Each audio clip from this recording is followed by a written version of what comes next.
And interestingly,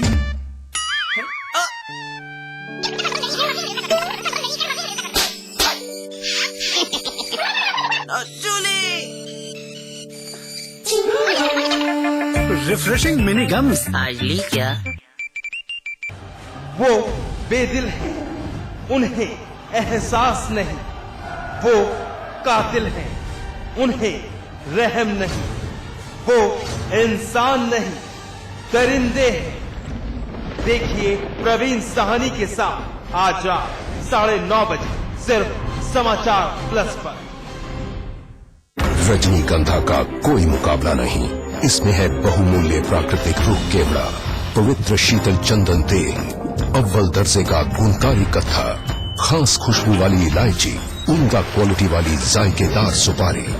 रजनीगंधा का कोई मुकाबला नहीं। हम रजनीगंधा खाने वाले हैरी गहरी चीजों को मुंह नहीं लगाते। इसमें तंबाकू बिल्कुल नहीं, इसीलिए तो मैं भी खाती हूँ।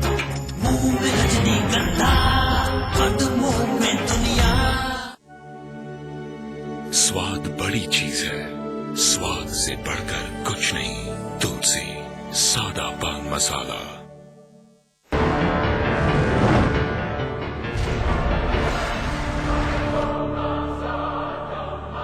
Welcome back. ब्रेक के बाद आप सभी का बहुत बहुत स्वागत है। आप देख रहे हैं चक्रव्यूह और आज हमारे साथ हैं इस कार्यक्रम में एक विशेष मेहमान, समाजवादी पार्टी के राष्ट्रीय महासचिव प्रोफेसर राम गोपाल यादव।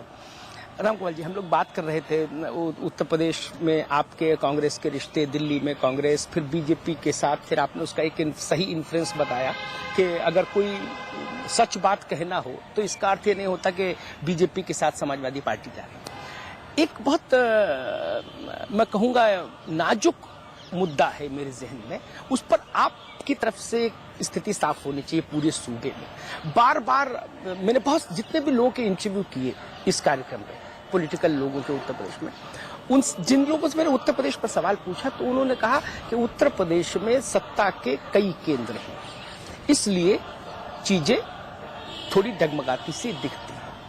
मैं चाहूंगा कि उस केंद्र में आपकी टिप्पणी सबसे प्रामाणिक होगी। आप देखिए, दो चीजें होती हैं। एक पार्टी होती है और एक होती है सरकार। पार्टी की जो नीतियां होती हैं, पार्टी जिन नीतियों को तय करती है, निर्धारित करती है, उस रास्ते पर ये उम्मीद करती है कि सरकार चलेगी। इस सीमा तक पार्टी के राष्ट्रीय अध्यक्ष और कोई नहीं, केवल सरकार से, मुख्यमंत्री से ये कह सकते हैं कि इस तरीके से काम करें ताकि जनता को एहसास हो कि ये उनकी अपनी सरकार है। इसके अलावा न कोई केंद्र बिंदु है दूसरा, और न कोई सत्ता की अन्य धुरी है। अंतिम फैसला सरकार का जहां तक सवाल है वो मुख्यमंत्री का होता है और उसी के हिसाब से फैसले लिए जाते हैं। कहीं भी ये चीज प्रोपेगेंडा बहुत की गई क्योंकि हमारा मुख्यमंत्री बहुत ही पॉपुलर है, जनता के बीच में, युवाओं के बीच में, स्त्री पुरुष कोई हो उसके बीच में बहुत पॉपुलर मुख्यमंत्री। तो कुछ नहीं तो कहने लगे कि सत्ता के कई केंद्र हैं। जैसे मैं हूं, मैं लखनऊ नाम मात्र के लिए जाता हूं। मुख्यमंत्री के शपथ लेने के बाद से लेके अब तक 3-4 बार पार्टी की मीटिंग हुई होगी तो गया हूं, अन्यथा मैं नहीं गया। कोई हस्तक्षेप नहीं। और राष्ट्रीय अध्यक्ष का तो ये धर्म होता है कि वो देखे कि उसकी पार्टी की नीतियों, उसकी सरकार पार्टी की नीतियों के हिसाब से चल रही कि नहीं चल रही। पार्टी जो हमने वादा जनता से किया है, जनता तो पार्टी के अध्यक्ष से पूछेगी। पार्टी चुनाव जब चुनाव लड़ेंगे, जाएंगे हम आगे चुनाव में, तो कहेंगे कि आपने ये कहा था, अभी तक किया नहीं। तो ये तो उनका धर्म होता है कि वो रिमाइंड कराते रहें कि ये आपका वो है। इसको कभी इस रूप में नहीं लिया जाना चाहिए कि वो कोई दूसरा पावर सेंटर है। पावर सेंटर है तो अकेला वो मुख्यमंत्री है और मुख्यमंत्री का डिसीजन अंतिम होता है। अंतिम रूप से फैसला केवल मुख्यमंत्री लेते और कोई नहीं। प्रोफेसर साहब, एक बहुत अनुभवी, बहुत सीनियर मंत्री हैं अखिलेश जी की सरकार में, वो बार बार नाराज हो जाते हैं, सरकार के लिए एक एम्बेरसमेंट की स्थिति पैदा हो जाती है। मैंने कहा कि स्वभाव बदलता नहीं है ना, तो स्वभाव होता है। स्वभाव को नहीं बदला जा सकता। लेकिन उसके चलते सरकार को कहीं ना कहीं शर्मिंदगी का सामना करना पड़ता है कई बार। ऐसी कोई खास बात नहीं है और कुछ लोग ऐसे होने भी चाहिए, कुछ लोग ऐसे होने भी चाहिए जिनसे लोग डरें, थोड़ा सा डरें कि भाई यह है तो होता है। लेकिन गवर्नमेंट को कोई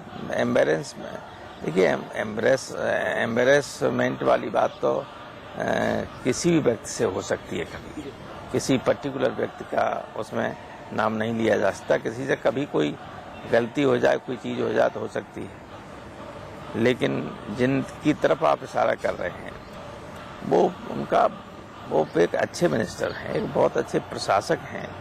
बस थोड़ा सा जो उनको कभी कभी नाराजगी हो जाती है, उसी को लोग उस एक नेगेटिव रूप में लेते हैं।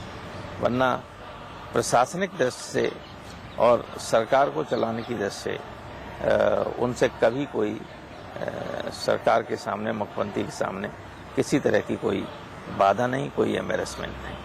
प्रोफेसर, आखिरी सवाल, 2014 की तैयारी, बड़ी चुनौती, मिशन 2014 समाजवादी पार्टी ने नारा दिया, मुलायम सिंह जी को प्रधानमंत्री के रूप में देखना चाहती है पार्टी, किसी तैयारी?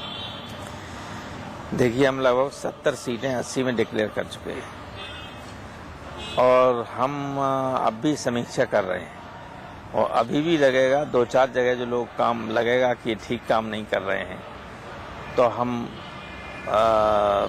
उम्मीदवारों को 2-4, ज़्यादा नहीं, अब उसमें जो 70 सीटें हैं उसमें कम से कम 60 सीटें ऐसी हैं जिन्हें चुनाव हर हालत में लड़ना ही है, उन्हीं को लड़ना है, किसी तरह का कोई परिवर्तन नहीं होगा। कुछ सीटों पर परिवर्तन हो सकता है जिनके बारे में बार बार ये आती है कि लोग क्षेत्र में नहीं जाते या काम नहीं कर रहे या लोगों का सहयोग नहीं मिल रहा है। इसलिए तैयारी तो हमारी पूरी है।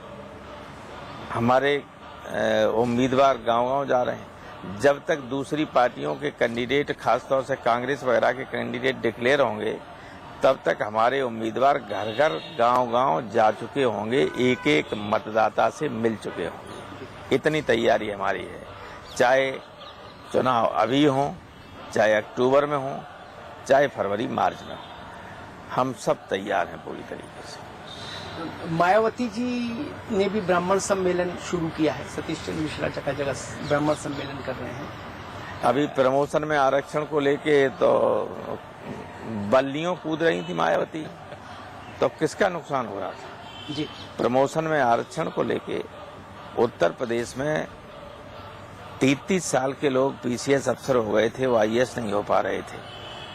हर विभाग में, चाहे वो इंजीनियर्स हों, चाहे नॉन इंजीनियर्स हों, चाहे पीसीएस हों, चाहे पीपीएस हों, सबके प्रमोशंस रोके पड़े थे, कोई प्रमोट नहीं हो पा रहा था।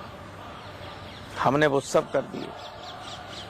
मायावती ने राज्यसभा में दबाव दे के करवा भी लिया था पास, लोकसभा में नहीं हुआ और कोशिश उनकी यही थी कि लोग रोकें।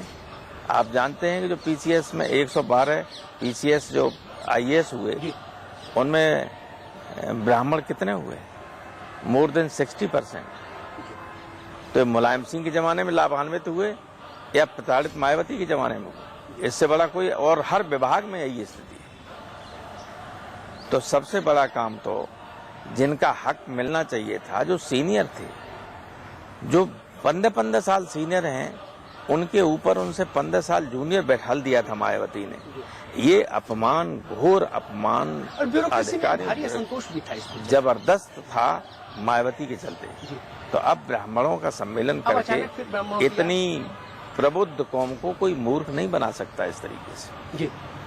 अच्छा, आपको लगता है कि जातीय सम्मेलन करने से कोई बहुत लाभ होता है? कभी नहीं होता है जी।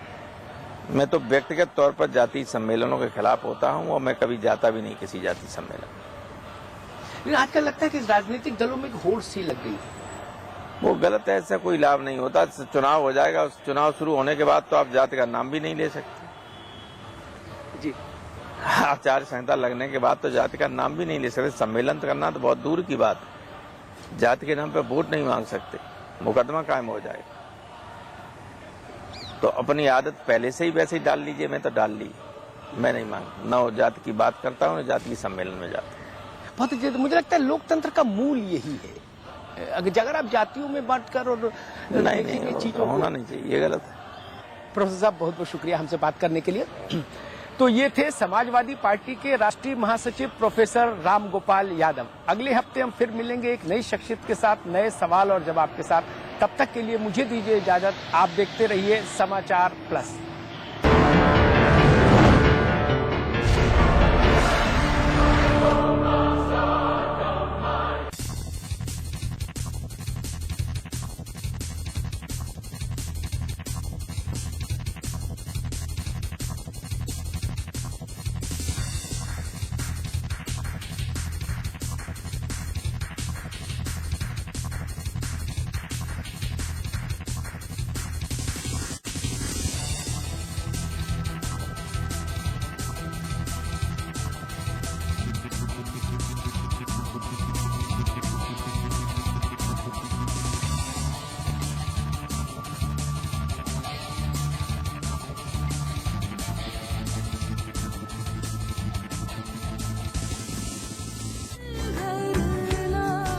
Supertech, yours for life. आजली क्या? इंटरेस्टिंगली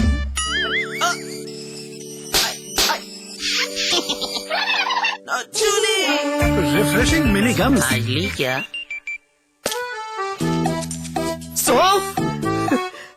इलायची, खजूर, मिश्री, वाह, सब एक से बढ़कर एक है, मगर कोई अपना बड़प्पन नहीं जताता, है ना? रहो हमेशा पास पास। हमारे सभी प्रबुद्ध दर्शक हमारे लिए बेहद महत्वपूर्ण हैं। अगर आप कोई खबर देना चाहते हैं या फिर अपनी राय बताना चाहते हैं तो समाचार प्लस नोएडा @gmail.com पर ईमेल कर सकते हैं।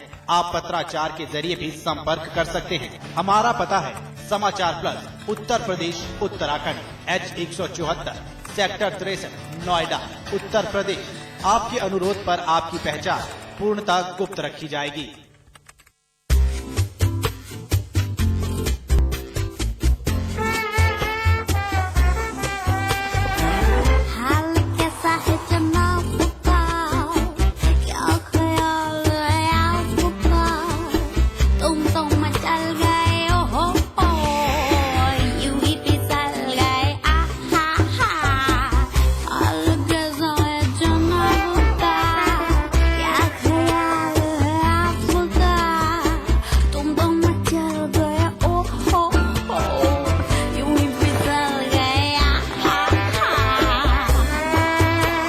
Slice Taste Challenge, इसके सामने सब कुछ फीका पड़ जाएगा।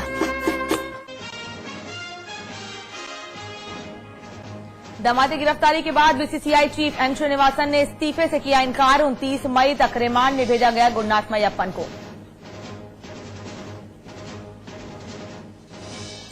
लैपटॉप योजना के दूसरे चरण में सीएम अखिलेश ने फर्रुखाबाद में बांटा छात्रों को लैपटॉप, साधा बसपा पर निशाना।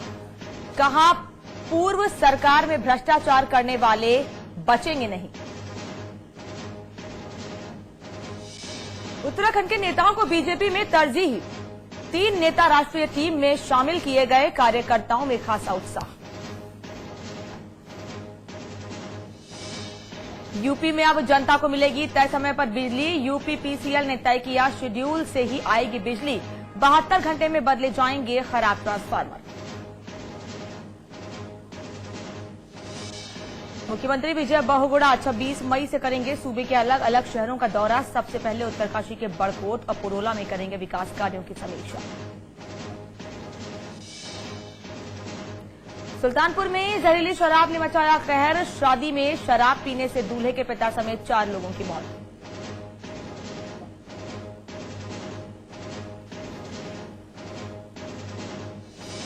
उत्तराखंड में छात्र छात्राओं का इंतजार खत्म। 26 मई को उत्तराखंड बोर्ड करेगा 10वीं और 12वीं के नतीजे घोषित।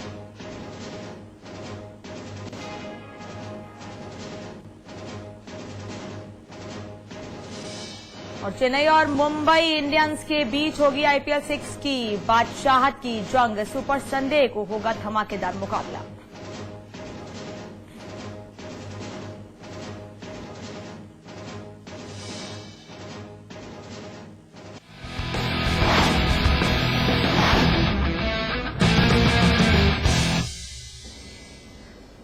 नमस्कार, आप देख रहे हैं 25 मिनट 50 खबरें। मैं हूं अनामिका पांडे। शुरू करते हैं फटाफट खबरों का सिलसिला। फर्रुखाबाद